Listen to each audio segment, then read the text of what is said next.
कर्ज काढून धरणी माय कशी बशी पोचली, कोपला हो वरून राजा ढगफुटी झाली. पाण्यानं लुटलं धान, त्यानं केलं सार वजा. नशिबाच्या पुढं थकला शेतकरी बाप माझा. वावरात शिवारात झालं बघा पाणीच पाणी. हातातोंडाचा घास गेला, पीक गेलं ना वाहुनी. हंबरती गुरढोर धान्याला पाहुनी.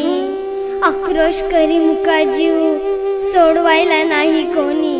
वाहून गेली जनावर, हतबल झाला बळीराजा.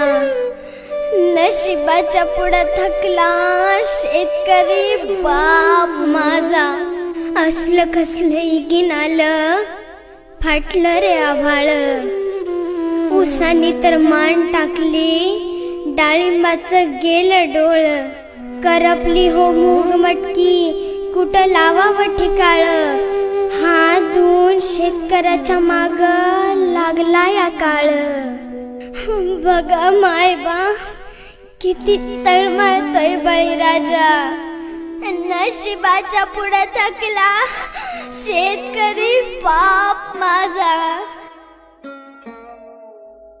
हे देवा, हे देवा, हे देवा, तू सत्याचा वाली ना रे.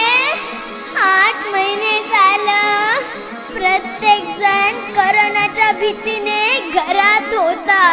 त्याच वेळेस माझा शेतकरी राजा प्रत्येकाचं पोट भरण्यासाठी न घाबरता शेतात उभा होता. त्याचीच शिक्षा दिलीस का रे? त्याचीच शिक्षा दिलीस का रे? त्याचीच शिक्षा दिलीस का रे? दैवानं दिलं पण नशिबानं नेलं.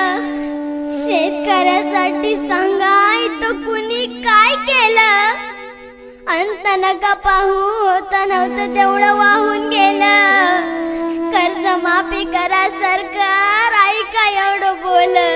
सह्याद्री मी लेख शेतकऱ्याची मांडते गारानं विनंती माझा. नशिबाच्या पुढं थकला शेतकरी बाप